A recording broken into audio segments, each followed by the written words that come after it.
Hey everybody, Juan here, some gadget guy, somegadgetguy.com, and it's time to talk iPhone. Just a real quick thank you that I want to get out of the way at the beginning of this review. Apple, being the massive organization that they aren't the most responsive to some of us smaller bloggers, so it can be a little tricky for us to stay on top of all of the different gadgets they have coming out this year. But I reached out to a contact I have over at AT&T, and one of their PR people was kind enough to send me their personal iPhone 5S in gold, 32GB edition, just so that I could wrap up this review, do some camera tests, do a speaker test. All of this is available on my YouTube channel. AT&T totally had my back for iPhone, and I can't thank them enough. As you may have noticed from the year or so that I've been doing reviews on YouTube, I'm not the biggest Apple fan on the planet. Lately, just in terms of being able to get my work done, I've just had better experiences on Android and more recently, even Windows Phone. But that's not to say I don't appreciate good design. You've heard me talk about design wax poetically and philosophically about the nature of the aesthetics of products, and Apple in that regard is second to none. So let's dig in. Ooh, let's do a little unboxing. How about we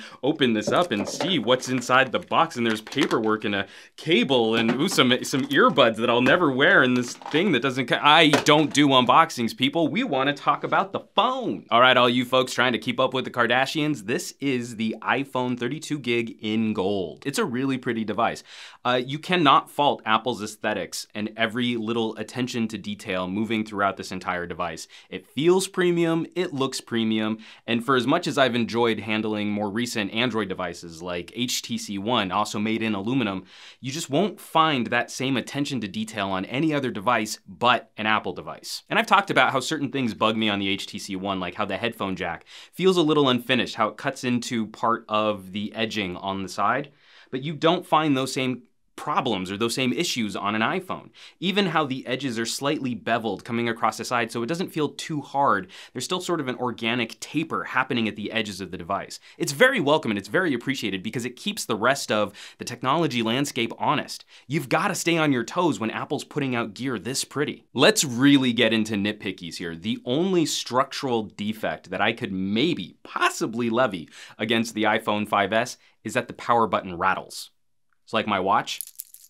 You get a little bit of a noisy rattle from the power button here too. Yeah, in terms of potential build quality issues, that's about it. And if you're really complaining about a rattly power button, you've got a really bad case of first world problems. So let's lay it out on the table. I have not handled an iPhone for any considerable length of time since the iPhone 3G. I've picked up every individual model of iPhone since then, but I haven't really spent a lot of time playing with them, getting to know them, learning their quirks. Really, it kind of felt like they were all the same.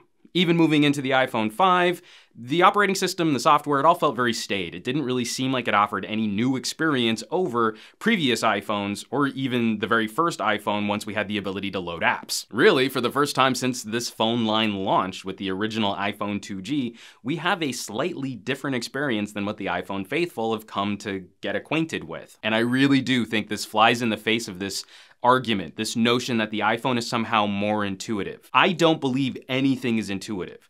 I only believe that things can be more or less familiar. The more familiar you are with some kind of user interface or aesthetic, the more intuitive it's going to feel. And we've been dealing with this type of interface since the original Palm Pilot, little squares that open up applications that allow you to do things. I mean, hell, everyone ripped this off of Xerox. But the other thing that Apple has in its favor is a community of people who are very active about talking about their iOS devices. Chances are, in your immediate circle of friends, you can find at least 2 people who are fluent in iPhone. But I bring this up because I've noticed a lot of the iPhone faithful have been knocking iOS 7. Yes, we can all make jokes about how it's the unholy love child of Android and Windows Phone, but Apple's made a couple adjustments to the user interface that I really appreciate coming from Android and Windows Phone devices. The time I've spent with this device, I've been very impressed. Things like quick toggle, the ability to turn on Wi-Fi and Bluetooth easily, flip into airplane mode, control the brightness of your screen.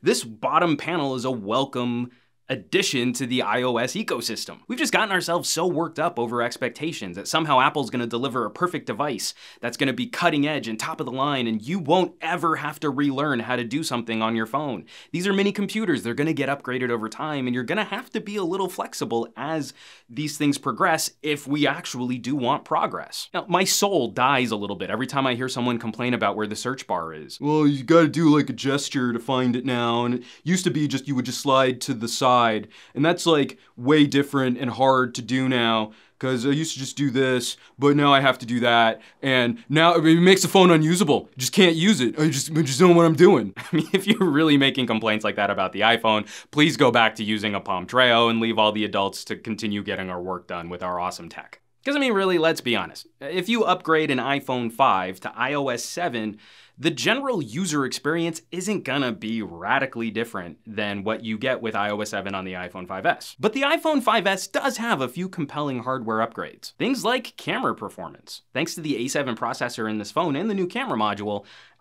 you have not experienced a smartphone which can fire up software, fire up an app, and take tons of pictures faster than the iPhone 5S. Just the speed that you can get into the camera app flinging from the home screen delivers you immediately into a situation where you can take photos. When we're talking about just pure raw performance capabilities, this thing's knocking out 10 frame per second, 8 megapixel JPEG bursts pretty much for as long as you can hold down the shutter. If you need to take 158 megapixel photos in one burst without this phone slowing down or buffering, this phone handles it without breaking a sweat. For as impressive as this photo app is and how it leaps into action and lets you take tons of photos in super slow motion video, the actual output doesn't feel any improved. Scientifically, I know it is technically better than the iPhone 5 and the iPhone 4S, but it just doesn't feel like it.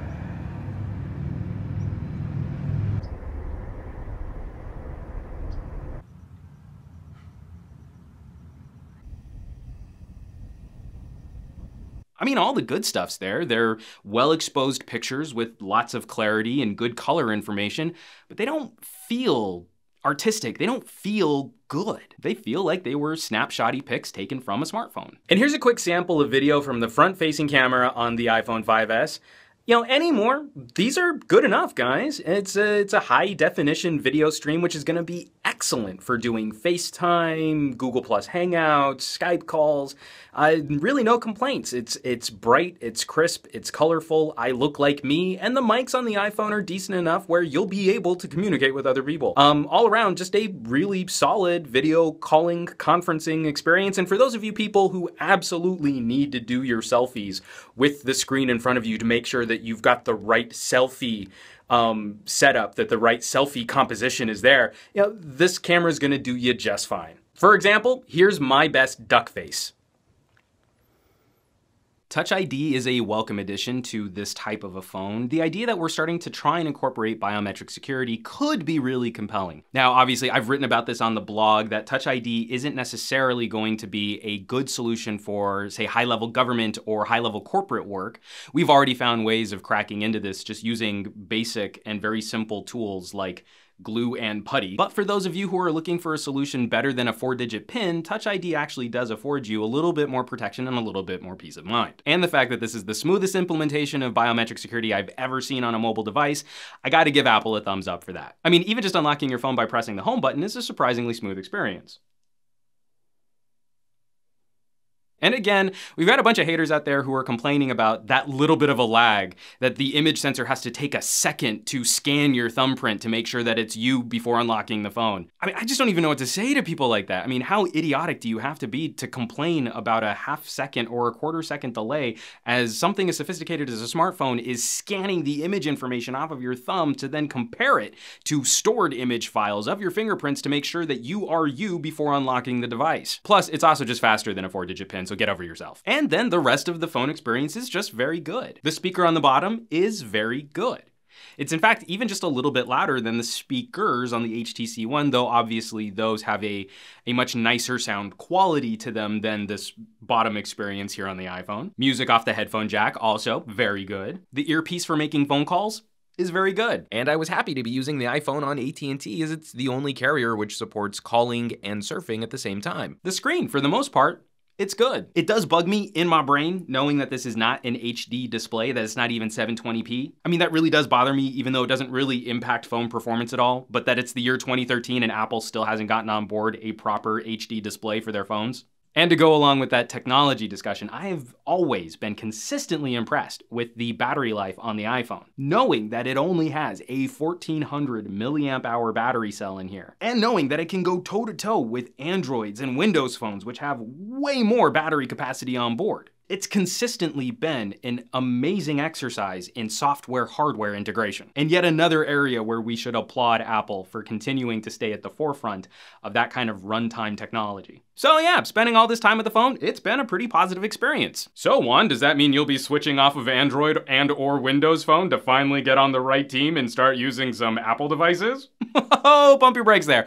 Yeah, not anytime soon. For as much as iOS 7 has improved the iPhone experience, fixing some of those usability concerns that I've had since the phone launched, there's still a bunch of really annoying little quirks to using an Apple device. One of the first things that you're gonna pick up on if you're trying to make this switch from Android to iOS is just the fact that you're now on an island of accessories only for Apple. When the iPhone first came out, that wasn't a big deal. Everyone wanted to be on team iPhone. They were the king of the crop, so things like the dock connector were really well supported across a variety of different types of accessories. But the rest of the world moved on, and we've all sort of accepted micro USB as the connector of choice for pretty much every other platform and accessory on the market today. Things like tablets and e-readers from a variety of manufacturers, and every single other phone and camera manufacturer is using this same cable connector. So if I'm walking around with my HTC One Mini and my little Nokia battery here, I can count on one cable to connect the battery to the phone and then to recharge the battery later.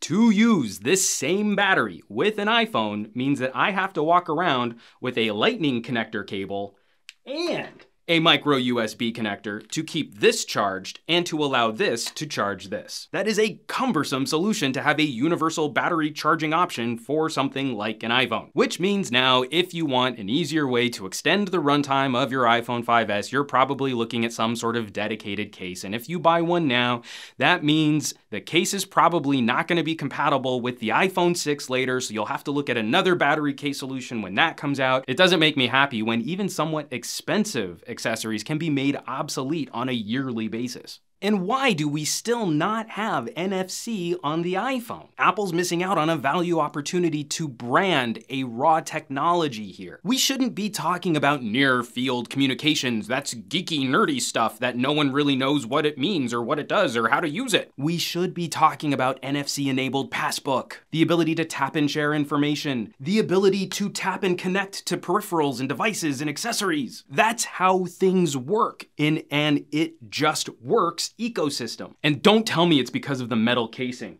I have NFC on the Samsung Galaxy S4 Active, which has a metal back, and I have NFC on the HTC One. We've found ways to incorporate NFC on phones that have metallic backs. And it might seem nitpicky because I know iOS users have just gotten used to this. This is the way that they have learned how to use their gadgets. But I find things like the keyboard to be just sort of backwards and old-fashioned on the iPhone now. After all of the wonderful keyboards that we have at our disposal on Android, the fact that it's always in uppercase, that you don't see uppercase or lowercase depending on whether or not you've got your little shift toggle there, is kind of obnoxious, especially when you're trying to put in alphanumeric passwords with uppercase and lowercase letters and special characters. And the fact that I have to toggle over to get numbers, into this characters layout to get numbers is just sort of slow and cumbersome. It's not really exemplifying an it just works attitude. Instead, it really just feels like an arbitrary choice made by some software designers telling you that that's the only way that you can use your phone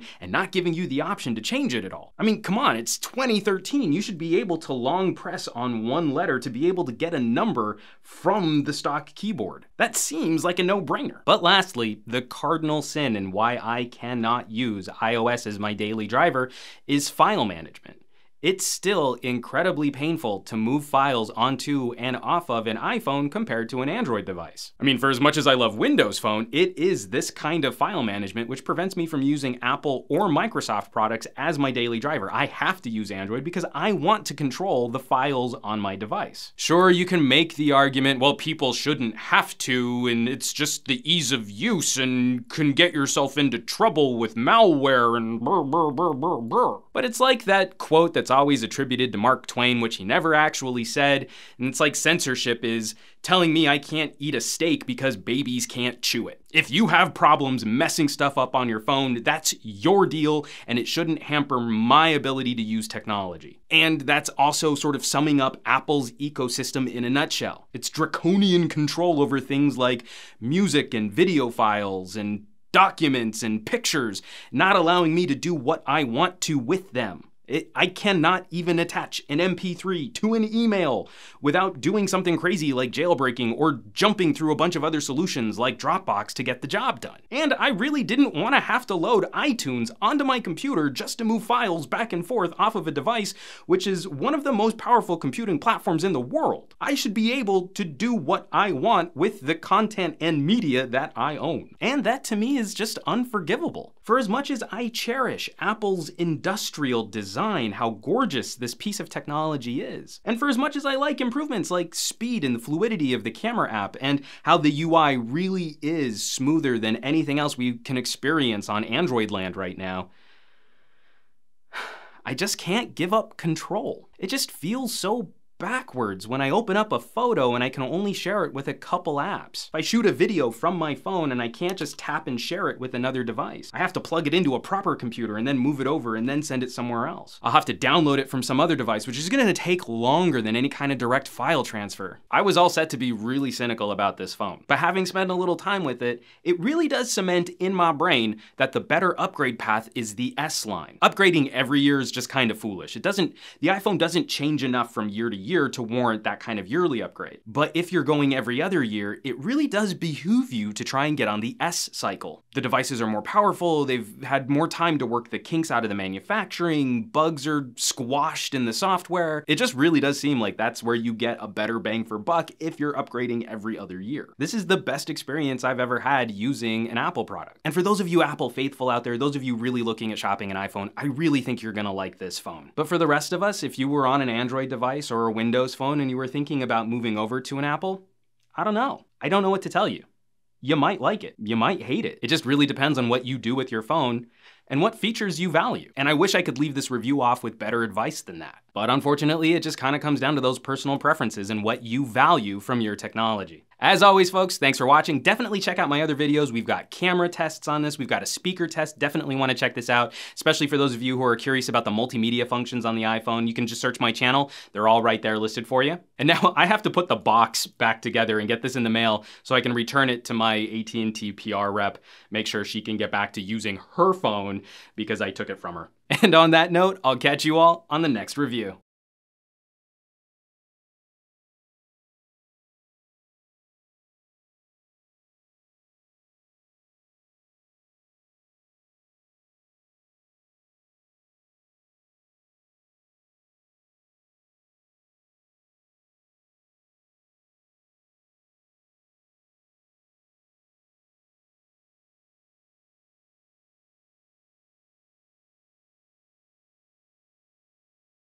It's all these arguments that we heard about things like conveyance. Windows 8 just doesn't do a good job of conveying functionality onto the consumer, of conveying where features are. And I ask you, where on iOS 7 is there conveyance? There aren't even clues that there is a notification tray. There are no clues that there is a quick access dock down at the bottom. There are no clues that you swipe down to find a search bar. This is the same thing. There is no conveyance. That means there is no such thing as intuitive, just familiar. When you're familiar with how the iPhone works, it's very elegant. But that same argument goes for BlackBerry OS X, goes for Windows 8, goes for Windows Phone 8, goes for Android. You have to learn how to use it first. And I find it curious how many people praise this kind of an addition to iOS. See, when we had BlackBerry with gesture-based controls and Windows 8 with its gesture and sliding controls, well, those were bad because they didn't visually indicate to consumers where functionality was. You just had to know it was there, and that was bad for consumers because they would have to look for things and try and find things. And yet a lot of those tech bloggers are being way kinder to Apple with basically the same situation. My beef here isn't with Apple. I really do like this bottom gesture panel. It's with crappy tech bloggers who can't understand how consumer electronics work.